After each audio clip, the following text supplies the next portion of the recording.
नमस्कार, आप देख रहे हैं दूरदर्शन किसान। खेती और किसानी से जुड़ी नवीनतम जानकारियों के साथ इस खास कार्यक्रम में आप सभी का स्वागत है। मैं हूं ज्योत्सना टंडन। आइए बताते हैं क्या है नया आज के कार्यक्रम में। खरीफ विपणन सत्र 2020-21 के दौरान न्यूनतम समर्थन मूल्य का क्रियान्वयन। नेशनल मीडिया सेंटर में केंद्रीय मंत्री नरेंद्र सिंह तोमर ने आयोजित की प्रेस कॉन्फ्रेंस। भारत में कोविड-19 की जांच में उल्लेखनीय वृद्धि, कुल मिलाकर 15 करोड़ से अधिक जांच की गई। तिलहन में पैदावार बढ़ाने के लिए भारतीय कृषि अनुसंधान परिषद प्रयासरत। आइए अब देखते हैं समाचार विस्तार से। 10 दिसंबर 2020 को नई दिल्ली के नेशनल मीडिया सेंटर में केंद्रीय कृषि और किसान कल्याण मंत्री नरेंद्र सिंह तोमर, केंद्रीय रेल और वाणिज्य मंत्री पीयूष गोयल ने आयोजित की प्रेस कॉन्फ्रेंस। आइए जानते हैं इस कॉन्फ्रेंस में मंत्रियों ने कृषि सुधार के लिए बनाए 3 नए कानूनों में क्या कुछ कहा है। 3 कृषि कानूनों को लेकर किसान संगठनों एवं भारत सरकार के बीच 5 दौर से वार्तालाप के बाद सरकार द्वारा दिल्ली स्थित नेशनल मीडिया सेंटर से प्रेस कॉन्फ्रेंस आयोजित की गई। इस प्रेस कॉन्फ्रेंस में केंद्रीय कृषि एवं किसान कल्याण मंत्री नरेंद्र सिंह तोमर, केंद्रीय खाद्य एवं सार्वजनिक वितरण एवं रेल मंत्री पीयूष गोयल, केंद्रीय कृषि एवं किसान कल्याण मंत्रालय के सचिव संजय अग्रवाल उपस्थित थे।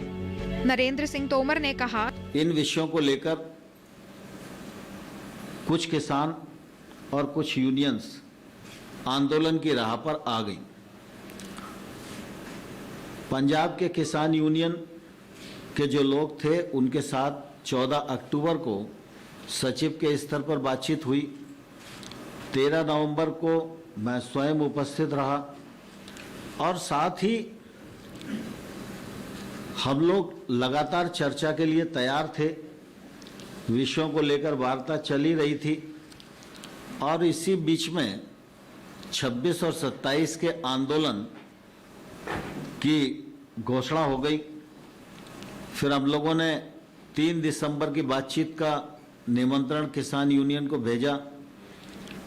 चूंकि किसान आ चुके थे, रास्ता बाधित था, ठंड का मौसम था, कोविड का भी संकट था और इसलिए सोचा गया कि वार्ता जल्दी करनी चाहिए। तो 3 दिसंबर के स्थान पर 1 दिसंबर को की, 1 दिसंबर के बाद फिर 3 दिसंबर को की, 3 दिसंबर के बाद फिर यह तय हुआ कि 5 दिसंबर को करें।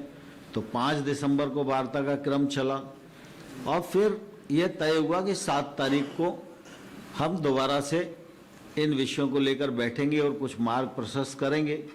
लेकिन बीच में ही 6 तारीख को 9 तारीख की रात को फिर बातचीत हुई। 8 की रात को बातचीत हुई और बात में फिर एकदम ऐसी परिस्थिति बनी कि उनकी तरफ से कोई सुझाव आ ही नहीं रहा था। तो अंतोगत हमको ये लगा कि भाई किसानों के कुछ मुद्दे हैं और उन मुद्दों पर उनके मन में शंका है। तो चूंकि इतने दिन चर्चा हो चुकी है और कुल मिला के वो आखिरी में एक ही बात पर आते हैं कि एक्ट को रिपील कर दो। हम लोगों का लगातार ये आग्रह रहा कि एक्ट में कौन कौन से ऐसे प्रावधान हैं जिनसे किसान को नुकसान है, तकलीफ है, उनको प्रावधानवार हम चर्चा कर लें और चर्चा करने के बाद उनको कैसे ठीक किया जा सकता है इस पर हम आगे बढ़ें। लेकिन मुद्दे यूनियंस की तरफ से नहीं आए तो फिर हम ही लोगों ने मुद्दे उनको चिन्हित करके बताए और उस पर यह हुआ कि भाई हाँ, ये मुद्दे तो चर्चा में हैं। तो उन मुद्दों का सिलसिलेवार हम अपना प्रस्ताव बनाकर उनको भेज दें, ये विचार हुआ और आपने देखा कि हम लोगों ने उनको मुद्दों के प्रस्ताव बनाकर भेजे।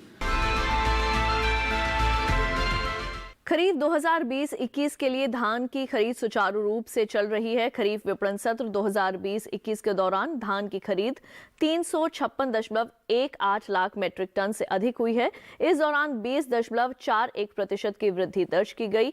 8,05,262 किसानों से 12,150.84 करोड़ रुपए मूल्य की 41,52,000 628 कपास गांठें खरीदी गई। आइए दिखाते हैं इस पर आधारित एक खास रिपोर्ट। पंजाब, हरियाणा, उत्तर प्रदेश, तेलंगाना, उत्तराखंड, तमिलनाडु, चंडीगढ़, जम्मू कश्मीर, केरल, गुजरात, आंध्र प्रदेश, छत्तीसगढ़, ओडिशा, मध्य प्रदेश, महाराष्ट्र और बिहार से धान की खरीद की जा रही है। केंद्र शासित प्रदेशों के किसानों से 356,18,000 मीट्रिक टन से अधिक धान की खरीद हो चुकी है, जबकि पिछले वर्ष केवल 295,79,000 मीट्रिक टन धान की खरीद की गई थी। इस वर्ष में अब तक हुई धान की खरीद में पिछले वर्ष के मुकाबले 20.41% की वृद्धि दर्ज की गई है। मौजूदा खरीफ विपणन सत्र में न्यूनतम समर्थन मूल्य के अनुसार 67,248 करोड़ 22 लाख रुपए का भुगतान किसानों को पहले ही किया जा चुका है। तमिलनाडु, कर्नाटक, महाराष्ट्र और आंध्र प्रदेश जैसे राज्यों के लिए मूल्य समर्थन योजना के तहत 48,11,000 मीट्रिक टन दलहन और तिलहन की खरीद को भी मंजूरी प्रदान की गई है। यदि अधिसूचित फसल अवधि के दौरान संबंधित राज्यों में बाजार की दरें एमएसपी से नीचे चली जाती है, तो राज्य की नामित खरीद एजेंसियों के माध्यम से केंद्रीय नोडल एजेंसियों द्वारा इन राज्यों तथा केंद्र शासित प्रदेशों को मूल्य समर्थन योजना के अंतर्गत दलहन, तिलहन और खोपरा फसल की खरीद के प्रस्तावों की प्राप्ति पर भी मंजूरी दी जाएगी। सरकार ने अपनी नोडल एजेंसियों के माध्यम से 1,43,425.38 मीट्रिक टन मूंग, उड़द, मूंगफली की फली और सोयाबीन की खरीद एमएसपी मूल्यों पर की है। 5,089 मीट्रिक टन खोपरा की खरीद कर्नाटक और तमिलनाडु राज्यों से की गई है। खोपरा और उड़द की फसल के लिए अधिकांश प्रमुख उत्पादक राज्यों में एमएसपी पर या फिर उससे ऊपर की दर पर भुगतान किया जा रहा है। 8,05,262 किसानों से 12,150 करोड़ 84 लाख रुपए के एमएसपी मूल्य पर कपास की 41,52,628 गांठों की खरीद की जा चुकी है। भारत में वैश्विक महामारी कोविड-19 के विरुद्ध लड़ाई में एक अन्य महत्वपूर्ण मील का पत्थर तय किया गया है। पिछले 10 दिनों में 1 करोड़ जांच की गई हैं। लगातार पिछले 11 दिनों से प्रतिदिन 40,000 से कम नए मामले सामने आए। पिछली 5 दिनों से प्रतिदिन 500 से कम मौतें दर्ज की गई हैं। आइए देखते हैं इसी पर आधारित ये विशेष रिपोर्ट। पिछले 24 घंटों में 9,22,959 नमूनों की जांच की गई, जिससे भारत में कुल जांचों की संख्या बढ़कर 15,07,59,726 हो गई। पिछले केवल 10 दिनों में 1 करोड़ जांच की गई। निरंतर व्यापक और विस्तृत परीक्षण के परिणाम स्वरूप संक्रमण की दर को घटाने में मदद मिली है।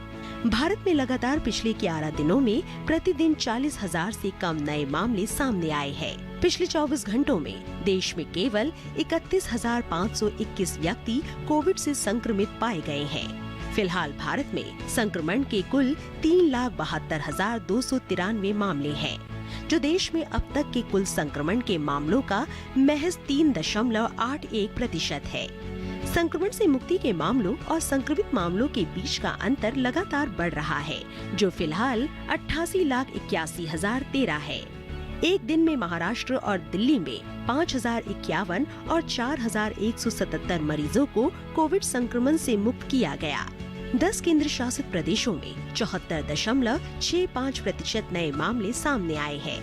महाराष्ट्र में पिछले 24 घंटों में 4,981 मामले सामने आए, जबकि पश्चिम बंगाल में कल प्रतिदिन 2,956 मामले सामने आए। दिल्ली में मौतों के 50 नए मामले सामने आए, जो प्रतिदिन देश की कुल मौतों का 12.13% है।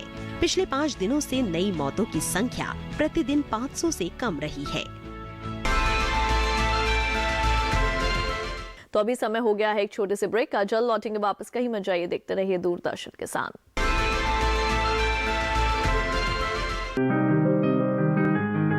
बीमारियों से कैसे बचेगी फसल? मवेशियों की मुश्किलों का क्या है हल? कहां से लाएं बीज, कितनी लगेगी खाद? किसानों के हर फोन का विशेषज्ञ देंगे जवाब। देखिए हेलो किसान लाइव सोमवार से शुक्रवार शाम 6 बजे।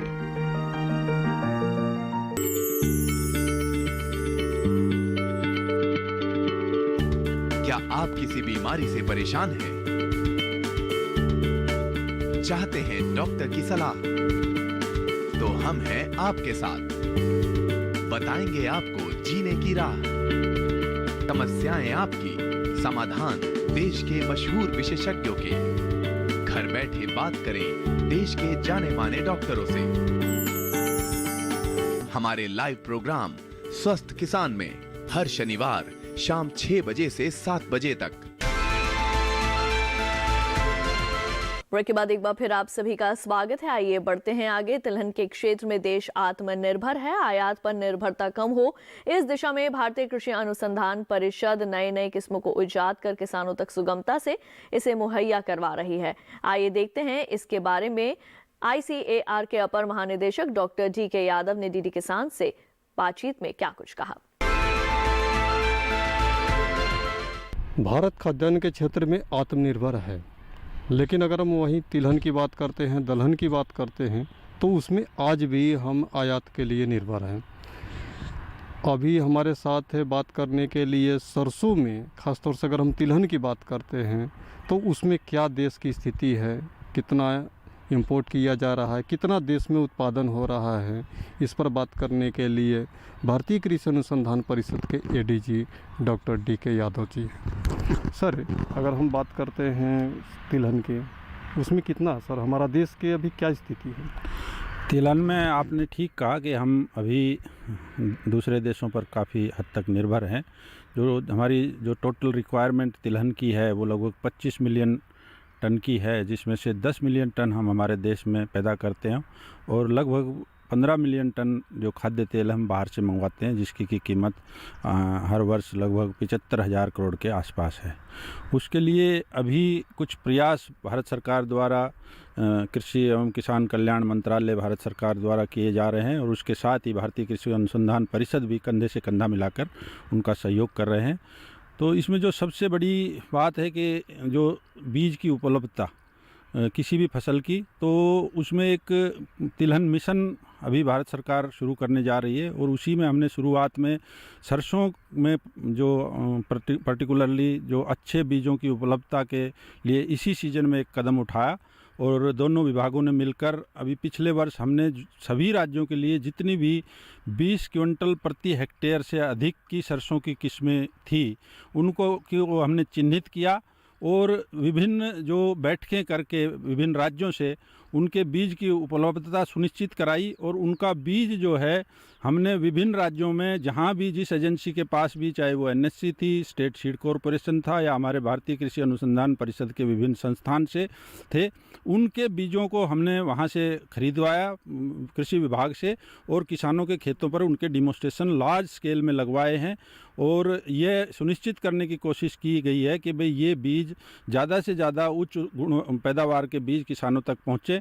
उसी क्रम में इवन जो प्राइवेट सेक्टर के भी बीज थे, संकर बीज थे सरसों में, उनकी भी बीज की उपलब्धता सुनिश्चित की गई और वो बीज भी किसानों को बांटे गए और उसमें जो हमारा टारगेट है इस बार के, पिछली बार हमारा 9.3 मिलियन टन जो सरसों का उत्पादन था उसको हम लगभग 1.5 मिलियन टन उत्पादन उसका पिछले वर्ष के तुलना में बढ़ाने का उसमें प्रयास किया जा रहा है ताकि हम देश को सरसों के क्षेत्र में और कुल मिलाकर तिलहनी जो खाद्य तेलों के क्षेत्र में आत्मनिर्भर बना सकें।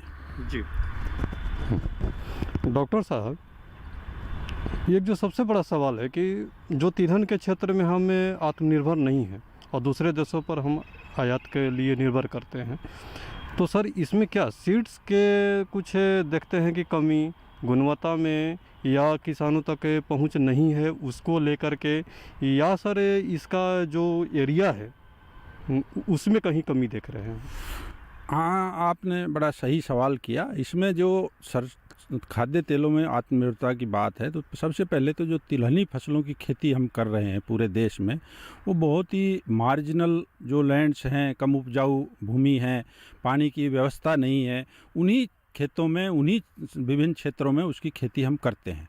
तो एक तो सबसे बड़ा कारण ये है।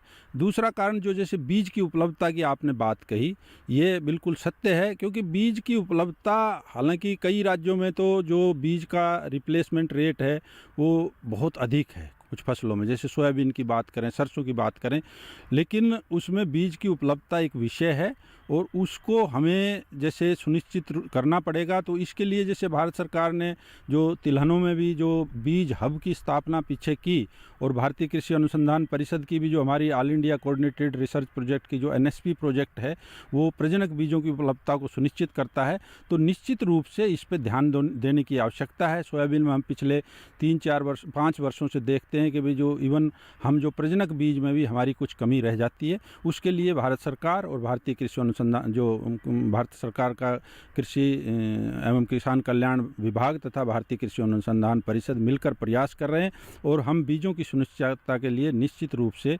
कटिबद्ध हैं और उसको पूरा करने के प्रयास हमारे हैं। ICR और जो कृषि एवं किसान कल्याण मंत्रालय है, दोनों ने क्या कोई ऐसा टाइम डिसाइड किया है कि हाँ इस समय तक हमारा जो देश में सरसों के तेल के जो हम आयात करते हैं उस पर से डिपेंडेंसी बिल्कुल ख़त्म हो जाए? हाँ, निश्चित रूप से इस क्रम में मंत्रालय में बार बार चर्चा हो रही है और दोनों विभाग मिलकर इस पर काम कर रहे हैं। तो इस क्रम में एक तो जैसे मैंने बताया कि जो तिलहन मिशन की हम बात कर रहे हैं, तो तिलहन मिशन में विभिन्न परियोजनाएं हैं, जिसमें जैसे कि बीज की उपलब्धता की बात की या जो बीज के लिए इंफ्रास्ट्रक्चर डेवलपमेंट की बात है, इवन रिसर्च की भी, जैसे हमारी जो संकर किस्मों का विकास और उस पर भी हम प्रयास कर रहे हैं। और हमारा भी एक लक्ष्य है कि ICR को 2029 में जो है ICR के 100 साल स्थापना के पूरे होने जा रहे हैं, तो उसमें भी हमने एक बड़ा वृहत प्रोग्राम उसमें रखा है और उसमें हमारी कोशिश रहेगी कि हम देश को सरसों के क्षेत्र में खाद्यान्न तेलों के क्षेत्र में आत्मनिर्भर बनाने की कोशिश करेंगे। डॉक्टर साहब, अभी जैसे धान के फसल कट चुका है और रबी है, रबी के फसल अभी खेतों में तैयार होने लगा है। डॉक्टर साहब, आप एक किसान भाई को क्या सलाह देंगे कि किस तरह से सरसों के या और भी रबी के जो फसल है उसको किस तरह से अपने खेतों में देखभाल करें? मैं सरसों की बात करूंगा। जैसे सरसों में अभी जैसे हम आमतौर पर 3 समय में सरसों की बिजाई करते हैं। एक अगेती बिजाई होती है जो सितंबर में करते हैं, वो फसल अभी पककर लगभग तैयार है।